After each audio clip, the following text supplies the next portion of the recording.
नमस्कार मित्रों, इस कार्यक्रम में हम चंद्र से लेकर कुंडली में जो योग बनते हैं इन्हें देखने जा रहे हैं।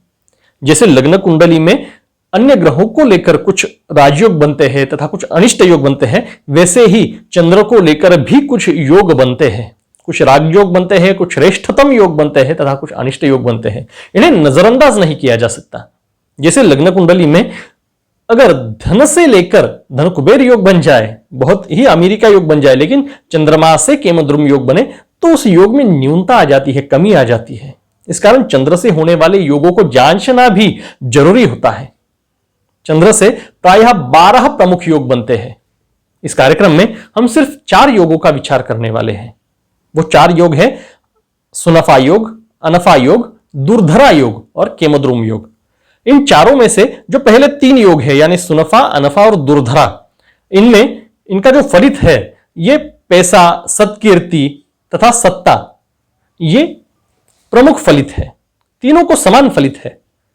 फलित कितना मिलेगा, कैसे मिलेगा, उसका दर्जा कितना रहेगा, ये चंद्र की बलवत्ता पर तथा अन्य ग्रहों की बलवत्ता पर निर्भर करता है।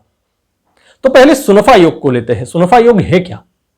अगर कुंडली में, चंद्र कुंडली में कहीं भी हो, लेकिन चंद्र के द्वितीय स्थान में अगर कोई ग्रह हो तो सुनफा नामक योग बनता है।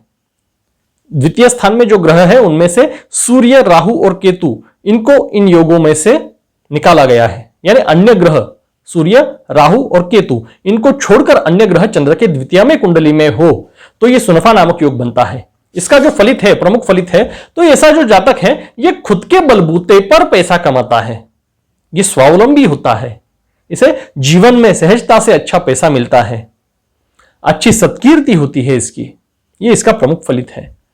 अब आगे अनफा योग अगर देखें तो चंद्र के व्यय स्थान में, चंद्र कुंडली में कहीं भी बैठ जाए, लेकिन चंद्र के व्यय स्थान में यानी द्वादश स्थान में अगर कोई ग्रह बैठ जाए तो यह योग बनता है। इनमें से भी सूर्य, राहु और केतु, इनका विचार नहीं किया गया। यानी सूर्य, राहु और केतु, इन ग्रहों को छोड़कर अगर कोई ग्रह चंद्र के व्यय स्थान में, द्वादश स्थान में बैठ जाए तो अनफा नामक योग बनता है।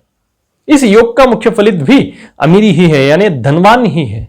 ये ऐसा व्यक्ति धनवान होता है, इसे सहजता से पैसा प्राप्त होता है। ये शौकीन होता है, सौंदर्य का शौकीन होता है, अन्य चीजों का शौकीन होता है। शौकीन अन्य चीजों का यानी अच्छी चीजों का, ये शौकीनता पे खर्चा करता है। व्यय स्थान है, चंद्र का व्यय स्थान है तो यह मोक्ष स्थान भी है। आयुष्य के उत्तरार्ध में ऐसा व्यक्ति जीवन के प्रति वैराग्य का भाव रखता है। यह अनफा योग का फलित है। अब दुर्धरा योग, दुर्धरा योग यानी सूर्य, राहु और केतु, इन ग्रहों को छोड़कर चंद्र के द्वितीय में भी कोई ग्रह हो और व्यय भाव में भी कोई ग्रह हो, यानी द्वादश भाव में भी कोई ग्रह हो, तो यह दुर्धरा नामक श्रेष्ठ योग बनता है। इसका प्रमुख फलित है ऐसा व्यक्ति धनवान होता है, इसकी सत्कीर्ति होती है और इसे सत्ता की प्राप्ति होती है। यह इसका प्रमुख फलित है। अब तीनों योगों को अगर देखा जाए तो इनमें धनवान, धनवत्ता, सत्ता तथा कीर्ति, ये कॉमन फैक्टर्स हैं। इस योग का दर्जा कितना रहेगा यह चंद्र की बलवत्ता पर तथा अन्य ग्रहों की बलवत्ता पर निर्भर करता है। मैंने पहले ही बताया है। तो चंद्र की बलवत्ता कैसे देखें? चंद्र की बलवत्ता 5 प्रकारों से देखनी चाहिए। एक तो पक्ष बल, दूसरा दिग्बल, तीसरा राशि बल, चौथा भाव बल और 5वां वर्ग बल। तो एक एक करके देखें। पक्ष बल क्या है? शुक्ल दशमी से लेकर कृष्ण पंचमी तक अगर जातक का जन्म हुआ है तो चंद्रमा को 10 या 10 से ज्यादा कलाओं से युक्त चंद्रमा का बल मिलता है। चंद्रमा को 16 कलाएं होती है और अच्छा पक्षबल प्राप्त करने के लिए चंद्रमा को कम से कम 10 कलाओं की आवश्यकता होती है। शुक्ल दशमी को 10 कला होती है तथा कृष्ण पंचमी को 10 कलाएं होती है और इनके बीच ये 10 से ज्यादा ही कलाएं इनको रहती है। इस कारण यहां पे इनके बीच इनको पक्षबल अच्छा मिलता है। ऐसा पक्षबली चंद्रमा हो तथा दिग्बल यानी चतुर्थ स्थान में चंद्रमा को दिग्बल प्राप्त होता है। ये दिग्बली होते हैं वहां पे, ये एक बल है। राशि बल, अगर चंद्रमा कर्क राशि में है यानी स्वगृही है या उच्च के है यानी वृषभ राशि में है तो इनको राशि बल अच्छा प्राप्त होता है। राशि बल उसके बाद मित्र की राशि में है, उसके बाद शत्रु की राशि में है, उसके बाद वृश्चिक राशि में, ये सबसे कम बलवत्ता इन्हें राशि की प्राप्त होती है। तो ऐसे देखना है। तो हो गया राशि बल। उसके बाद भाव बल। अगर चंद्रमा केंद्र कोण में है, कुंडली में अच्छे भाव में है, तो इन्हें अच्छा भाव बल प्राप्त होता है। अब वर्ग बल की अगर बात करें, चंद्रमा लग्न कुंडली में जिस राशि में बैठे हुए हैं, उसी राशि में अगर नवमांश कुंडली में बैठे हुए हैं, तो इनको एक वर्ग बल प्राप्त होता है। तो इन पांचों बलों का साकल्य से पूर्ण विचार करके चंद्र का बल क्या होगा, यह तर्क ज्योतिषी ने लगाना होता है। चंद्र के द्वितीय में और व्यय भाव में जो ग्रह है, वो लग्न कुंडली के किन भावों के स्वामी हैं, पाप ग्रह है या शुभ ग्रह है, इनका भी विचार करना होता है, तथा वो उनका भी राशि बल भाव बल देखना जरूरी होता है। इस पर इन योगों का दर्जा निर्भर करता है। ये कहां तक श्रेष्ठ फल देंगे, इसकी फ्रीक्वेंसी क्या होगी, यह निर्भर करता है। अब ये तो हमने शुभ फलों को देख लिया। अब आगे जाते हैं केमद्रुम योग की तरफ। केमद्रुम योग को प्रायः मैंने देखा है जनमानस में थोड़ा डर है, लेकिन है क्या ये केमद्रुम योग, है क्या और इसके उपाय क्या है, यह भी हम आगे जानेंगे। तो केमद्रुम योग यानी चंद्र के आगे के घर में, यानी चंद्र के धन भाव में और चंद्र के द्वादश भाव में अगर कोई भी ग्रह नहीं हो, इस योग में भी रवि, राहु और केतु को नहीं विचार किया गया है। राहु, रवि और केतु, इनको छोड़कर जो ग्रह है, यह ग्रह अगर चंद्र के द्वितीय भाव या व्यय भाव में नहीं हो, रिक्त हो यह स्थान, तो यह केमद्रुम योग बनता है। केमद्रुम योग का मुख्य फलित जो है, यह दरिद्रता है। ऐसा व्यक्ति अस्थिर विचारों वाला रहता है। दूसरों को फंसाने के लिए या पाप कर्म करने के लिए इसको थोड़ा भी डर नहीं लगता। यह आयुष्य में परावलंबी होता है। तो यह केमद्रुम योग के फलित है। तो केमद्रुम योग का कोई उपाय है? क्योंकि कुंडली में, लग्न कुंडली में धन भाव का, लाभ भाव का, भाग्य भाव का स्वामी बलवान भी हो, लेकिन केमद्रुम योग बन जाए तो उनके फलितों में न्यूनता आ जाती है। केमद्रुम योग का जो उपाय है, वो अगर पुराने ग्रंथों में खोजने को जाए तो शिव जी की भक्ति करने के लिए कहा है, क्योंकि शिव जी ने अपने सर पर चंद्रमा को धारण किया हुआ है।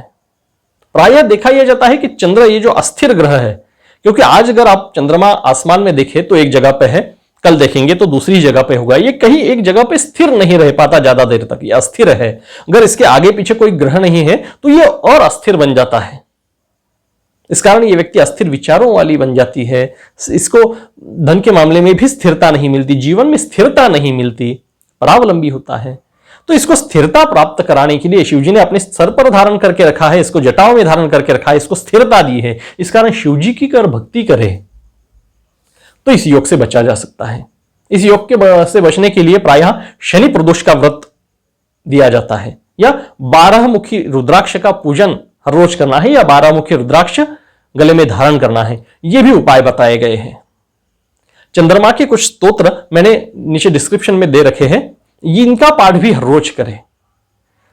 12 महीनों में एक बार कभी 12 ज्योतिर्लिंगों में से एक ज्योतिर्लिंग का दर्शन जरूर करें, तो इस योग में सौम्यता आ जाती है।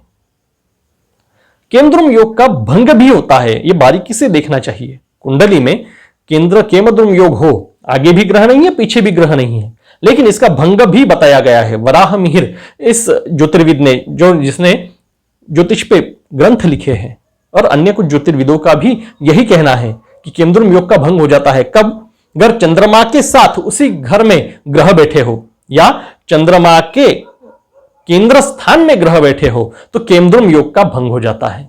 जैसे उदाहरण के लिए मैंने एक कुंडली आपके सामने रखी है, जिसमें चंद्रमा है पंचम भाव में। चंद्रमा से अगर गिने तो चंद्रमा से चतुर्थ भाव में गुरु बैठे हैं, चंद्रमा के सप्तम भाव में रवि बैठे हैं, तथा चंद्रमा के दशम भाव में मंगल बैठे हैं। चंद्रमा के केंद्र में ग्रह होने के कारण चंद्र के आगे पीछे ग्रह नहीं है, इस कारण जो उत्पन्न हुआ केमद्रुम योग है, इसका भंग हो गया है। इस जातक को जीवन में भरपूर पैसे की प्राप्ति हुई और ये समाज में सत्कीर्ति प्राप्त करने वाला इंसान था। तो केमद्रुम योग का भंग भी होता है, बारीकी से देखना चाहिए। आगे के कार्यक्रम में हम गुरु से होने वाले, यानी चंद्र के साथ गुरु से होने वाले कुछ योगों का विचार करेंगे। कुछ बुरे योग भी है शकट योग जैसे, और कुछ अच्छे योग भी है गजकेसरी योग जैसे। तो ये कैसे फलित देते हैं, उदाहरण के लिए कुछ कुंडलियां भी हम लेंगे। आपकी सुविधा के लिए मैंने सिर्फ ये 4 योग इस कार्यक्रम में लिए हैं। अगर अभी तक चैनल को सब्सक्राइब नहीं किया है तो सब्सक्राइब का बटन जरूर दबाइएगा। सबसे महत्वपूर्ण बात, जुड़े रहिएगा। आज के लिए इतना ही। नमस्कार।